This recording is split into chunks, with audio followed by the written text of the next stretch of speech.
Não se deixe enganar pela paisagem bonita e pelo silêncio que parece acolhedor. Esse lugar que você está vendo é um dos desertos mais letais da Terra.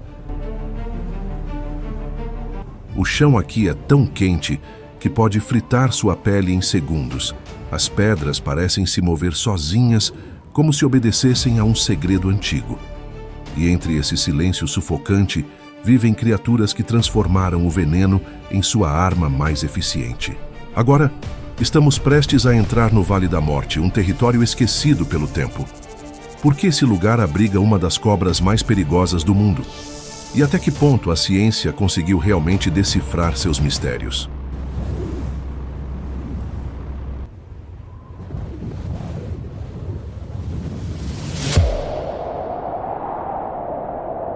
Quando pensamos nos perigos de um deserto, a imagem que vem à mente é a do calor implacável e da sede.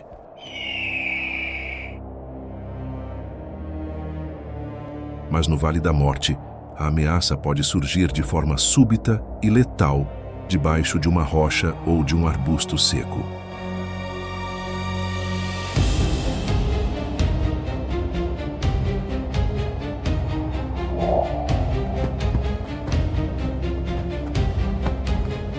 O vale é o território de caça de uma das serpentes mais perigosas de toda a América do Norte, a cascavel de Mojave. Não a confunda com suas primas mais comuns.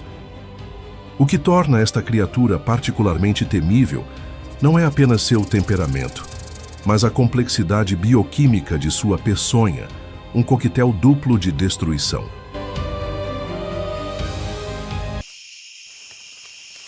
A biologia do veneno da maioria das cascavéis é predominantemente hemotóxica. Isso significa que suas toxinas atacam o sangue e os tecidos. A picada causa uma dor excruciante, inchaço severo, hemorragia interna e a necrose, ou morte, do tecido ao redor da ferida. É um ataque brutal e localizado. A cascavel de Mojave também possui essa arma em seu arsenal. Mas o que a torna tão diferente e perigosa é que certas populações dela evoluíram para adicionar uma segunda arma, muito mais sofisticada e letal.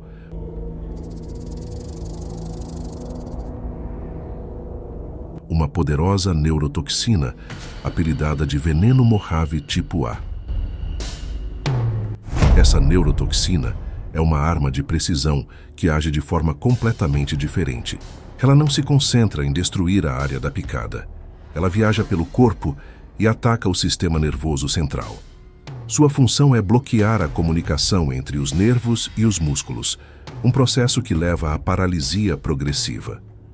O aspecto mais assustador e traiçoeiro desse veneno é que os sintomas iniciais da picada podem ser enganosamente leves. A vítima pode sentir pouca dor e apresentar pouco inchaço, levando-a a acreditar que não foi um ataque grave e a não procurar ajuda imediata. No entanto, horas depois, enquanto as hemotoxinas começam a agir, os efeitos neurológicos devastadores se manifestam. Dificuldade de fala, visão dupla, fraqueza muscular e, o mais perigoso, a paralisia do diafragma, o músculo que controla a nossa respiração.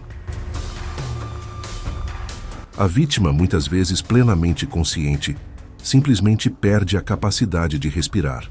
Essa combinação de um ataque que destrói o corpo localmente e outro que desliga o sistema nervoso central torna o tratamento com soro antiofídico extremamente complexo e urgente.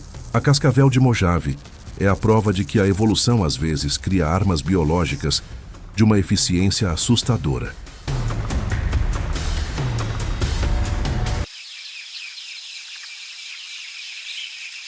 Se uma picada de cobra é uma ameaça pontual que pode, com sorte, ser evitada, o que dizer de um inimigo que está em toda parte, o tempo todo, pressionando seu corpo a cada segundo?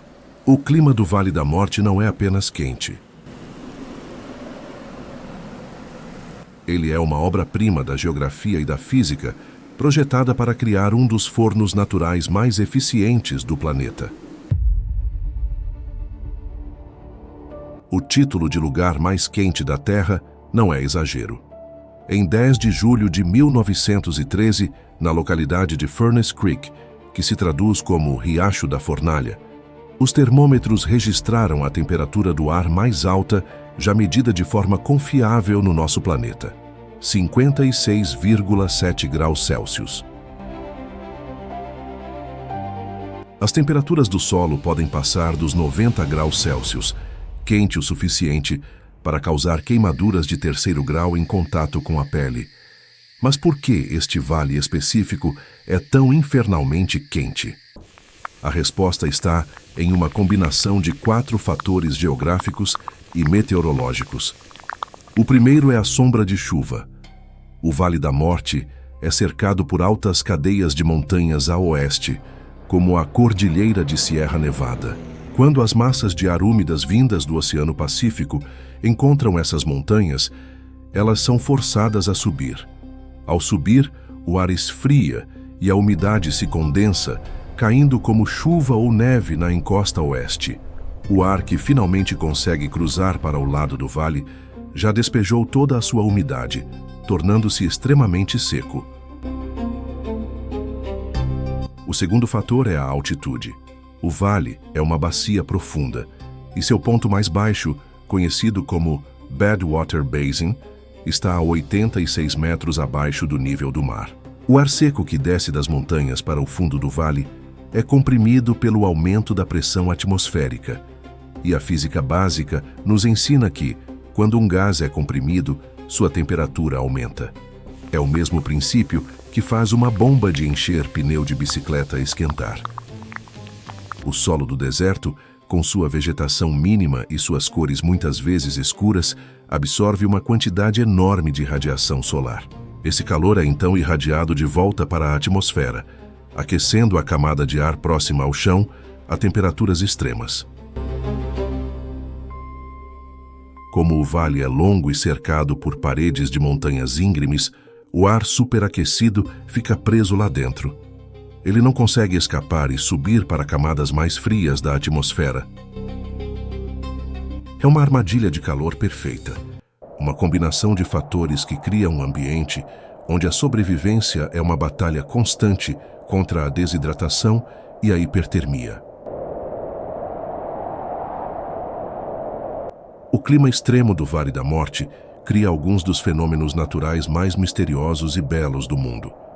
Em um leito de lago seco remoto e de difícil acesso, chamado Racetrack Playa, acontece algo que desafiou a ciência por décadas: as pedras que se movem sozinhas.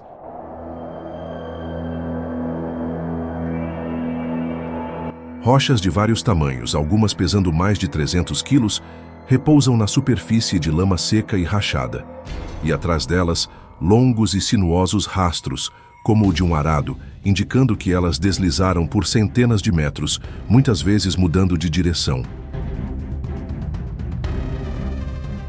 Por anos, a causa desse movimento foi um enigma completo, e a ausência de uma explicação científica abriu as portas para as mais variadas teorias. Alguns especulavam que campos magnéticos incomuns na região poderiam estar movendo as rochas. Outros sugeriam que ventos com força de furacão, canalizados pelo vale, seriam capazes de empurrá-las. Havia também as teorias mais fantasiosas, que falavam de intervenção de alienígenas ou de algum tipo de energia terrestre desconhecida. O grande mistério era que ninguém, jamais, tinha visto as pedras se moverem. Elas só se moviam quando ninguém estava olhando, deixando apenas suas pegadas enigmáticas para trás. A solução para o quebra-cabeça só veio em 2014, após uma equipe de cientistas do Instituto Scripps de Oceanografia decidir resolver a questão de uma vez por todas. Eles levaram para a praia rochas equipadas com GPS e instalaram uma estação meteorológica e câmeras de lapso de tempo. E então eles esperaram. Depois de 2 anos, em uma tarde de dezembro de 2013, as condições perfeitas finalmente se alinharam e eles conseguiram registrar o fenômeno. A ciência por trás do movimento é uma coreografia rara e delicada de eventos. Primeiro, a praia precisa de chuva suficiente para formar uma lâmina de água rasa. Em seguida, Durante as noites geladas do inverno, a temperatura precisa cair o suficiente para que essa água congele,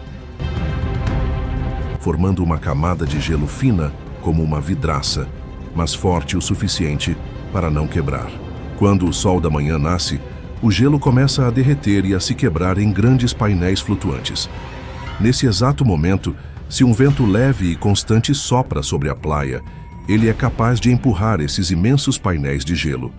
E os painéis, agindo como as velas de um barco, empurram as rochas presas neles, que deslizam lentamente sobre a fina camada de lama escorregadia por baixo.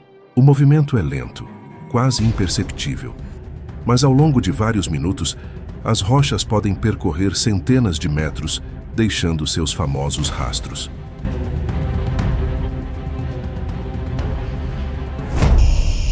A mesma geologia que cria mistérios como o das pedras que andam também é responsável por uma beleza estonteante e inesperada. Em uma área do vale conhecida como Artist's Palette, as encostas das colinas parecem ter sido pintadas à mão por um artista psicodélico, com uma explosão de cores vibrantes.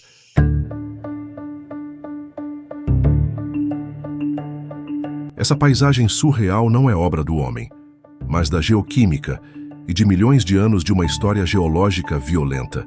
As cores são o resultado da oxidação de diferentes metais presentes nas rochas vulcânicas da região. Um processo químico muito parecido com o que causa a ferrugem em um portão de ferro. Cada metal, ao reagir com o oxigênio e a água, produz uma cor diferente. Os tons de vermelho, rosa e amarelo são causados pela oxidação de compostos de ferro, formando hematita e limonita. Os tons de roxo e lilás são derivados da oxidação do manganês, e os tons de verde são gerados pela decomposição da mica, um mineral rico em silicatos em conjunto com outros elementos. O que torna a Artist's Palette tão espetacular é a aridez extrema do Vale da Morte. A falta de chuva e de uma vegetação densa impede a formação de uma camada de solo, que cobriria essas rochas, deixando sua composição química completamente exposta aos elementos. Cada chuva rara que ocorre na região lava as encostas, erodindo a superfície e revelando constantemente novas camadas de cores. É uma tela geológica em constante mudança, um lembrete de que o mesmo ambiente que cria um calor mortal também pode produzir uma das mais belas e vibrantes exibições de arte natural do planeta, com as cores do vale sendo a assinatura química de seu passado vulcânico.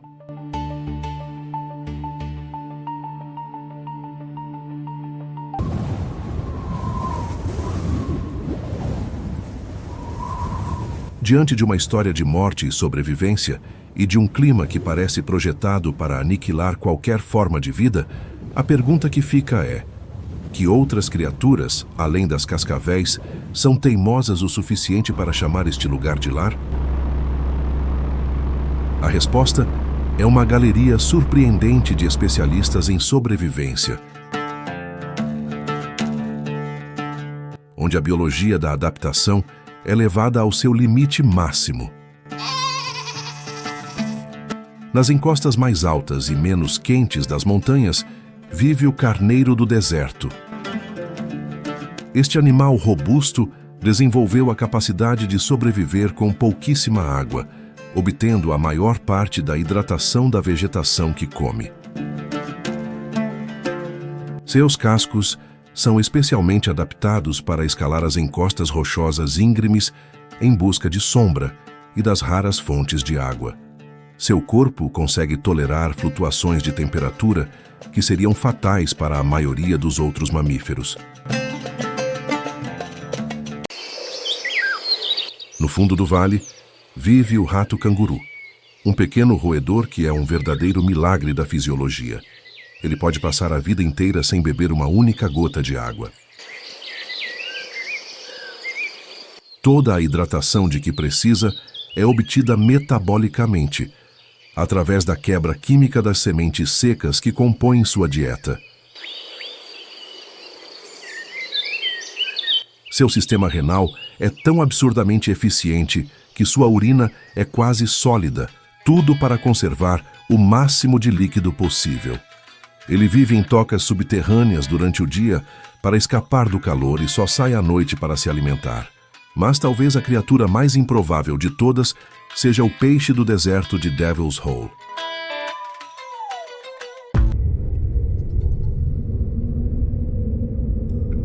Em uma pequena fenda na rocha, dentro de uma caverna de calcário, em uma poça de água geotérmica que não é maior que uma sala de estar, vive uma espécie inteira de peixe. Eles são os descendentes de peixes que habitavam um grande lago que cobria a região durante a última era do gelo.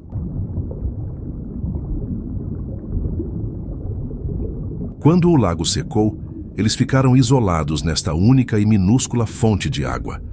Eles sobrevivem em condições que matariam qualquer outro peixe. A água é extremamente quente, com temperaturas constantes de 34 graus Celsius. Possui baixíssimos níveis de oxigênio e uma salinidade altíssima. Com uma população que flutua em torno de apenas 100 a 200 indivíduos, eles são um dos vertebrados mais raros e ameaçados de extinção do planeta. Esses animais são a prova viva da tenacidade da vida, da sua incrível capacidade de se agarrar à existência nos nichos mais improváveis e hostis.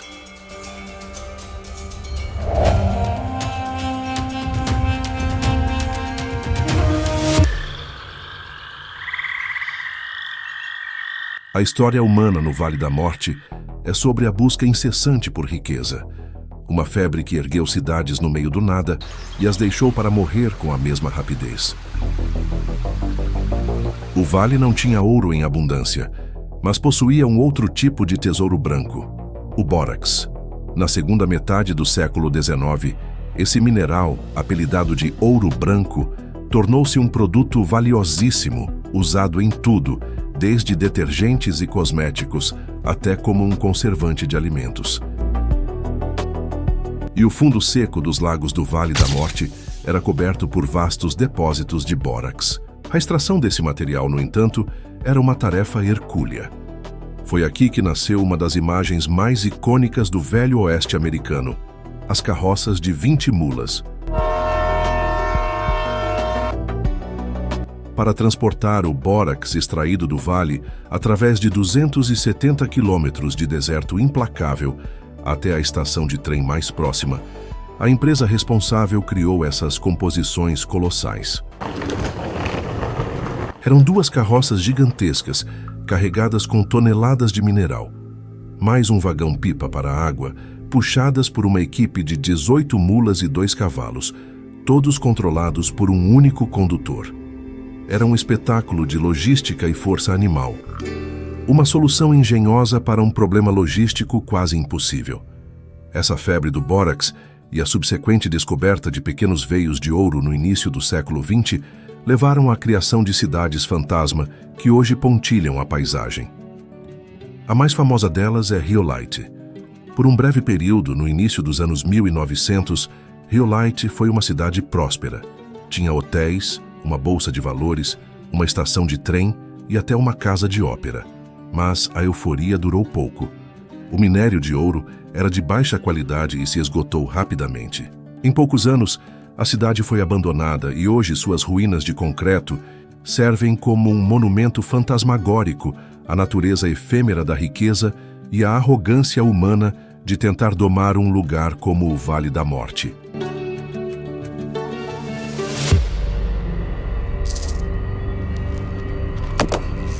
Descemos agora para o coração geográfico e o ponto mais extremo do vale, a Bacia de Badwater.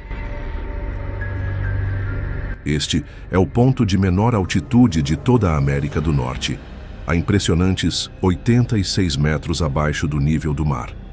Estar aqui é uma experiência sensorial única.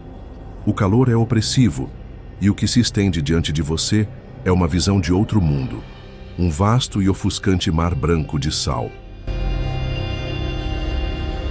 A bacia é o leito de um lago ancestral, o Lago Manly, que secou há milhares de anos. A geologia de sua formação é um processo contínuo e lento.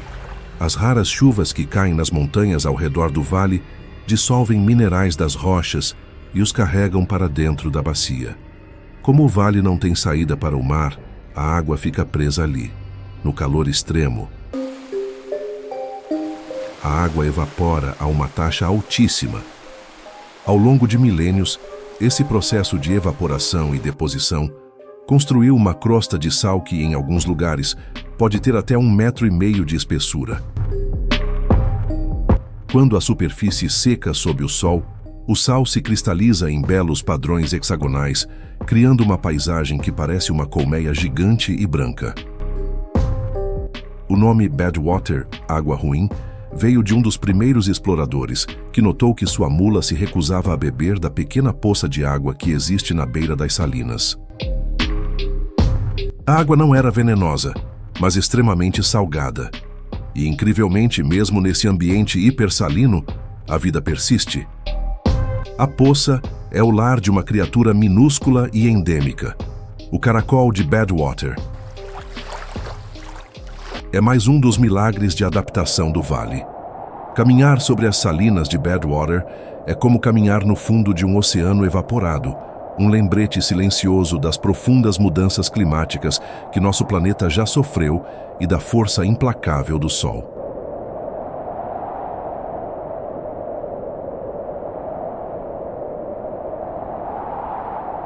O calor que castiga a pele durante o dia dá lugar a um tipo diferente de intensidade durante a noite.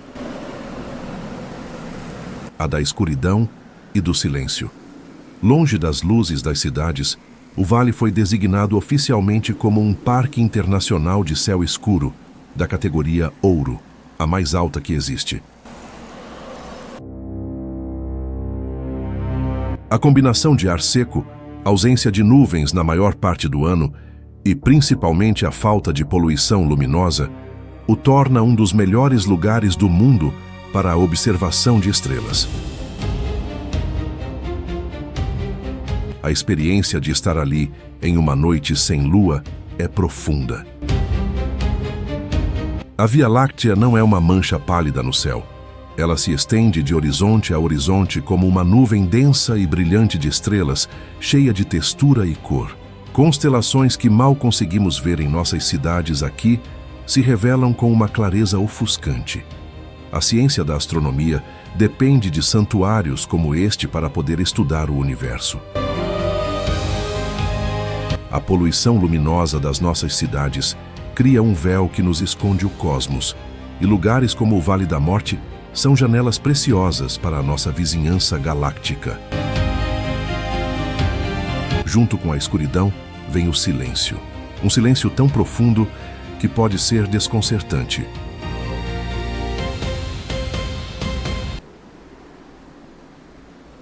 A ausência de vida animal abundante, de vegetação densa para o vento sussurrar e a topografia do vale criam bolsões de quietude quase absoluta.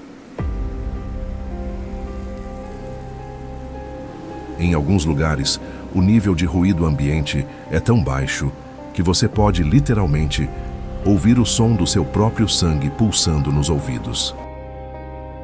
É um silêncio que nos força a confrontar nossos próprios pensamentos, uma experiência cada vez mais rara em nosso mundo barulhento.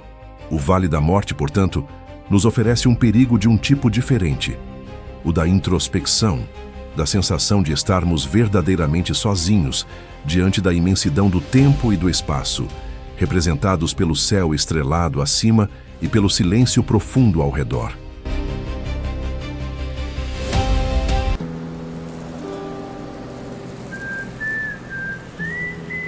Depois de tanta conversa sobre morte, perigo e desolação, o Vale da Morte guarda para si um último segredo, o seu paradoxo mais belo, a capacidade de explodir em um tapete de vida e cor. É o fenômeno raro e espetacular da superfloração. Na maioria dos anos, a paisagem do vale é uma paleta de tons de marrom, cinza e ocre. Mas, de vez em quando Quando as condições climáticas se alinham perfeitamente, o deserto se transforma. Após um inverno com chuvas acima da média, distribuídas de forma regular, o fundo do vale e as encostas das montanhas se cobrem com um manto de milhões de flores silvestres,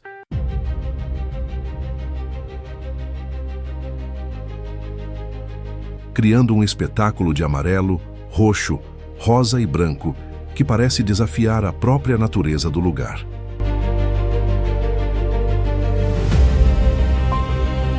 A biologia por trás desse milagre está no que os cientistas chamam de banco de sementes. O solo do deserto está repleto de sementes de flores silvestres que podem permanecer em estado de dormência por anos, ou até décadas, esperando pelo sinal certo. Essas sementes são cobertas por uma camada protetora que inibe a germinação.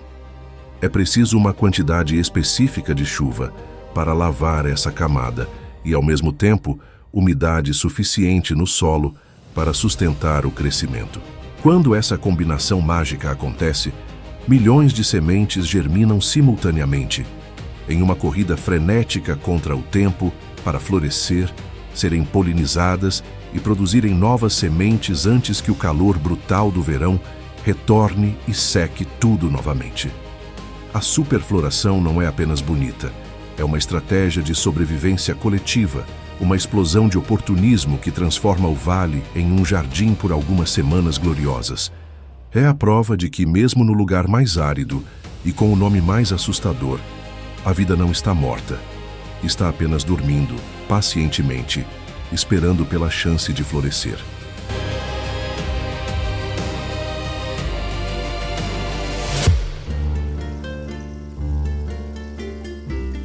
Percorremos a jornada pelo Vale da Morte, um lugar de extremos. Vimos o veneno de suas serpentes, o calor sufocante de seu clima, a beleza de suas cores e o mistério de suas pedras. Relembramos a história de desespero dos pioneiros que lhe deram o nome e nos maravilhamos com a incrível capacidade de adaptação dos animais que o chamam de lar. O que essa paisagem brutal nos ensina? Ela nos ensina sobre o respeito. O Vale da Morte não é um lugar mau ou maligno. Ele é apenas a natureza em sua forma mais pura e indiferente, um sistema que opera sob as leis implacáveis da física e da geologia, em uma escala de tempo e poder que transcende a nossa compreensão. A beleza e o perigo aqui são duas faces da mesma moeda. Talvez a grande lição do lugar mais quente e seco do continente não seja sobre a morte, mas sobre a vida. Ao nos mostrar as condições extremas sob as quais a vida ainda consegue persistir, o Vale da Morte, por contraste, nos força a apreciar a raridade e a preciosidade do nosso próprio mundo. Ele nos lembra que o nosso planeta azul, com suas temperaturas amenas, sua água abundante e seu ar respirável, não é a regra no universo. É uma exceção milagrosa, e essa consciência é talvez a lembrança mais valiosa que podemos levar de uma viagem a um lugar tão extremo.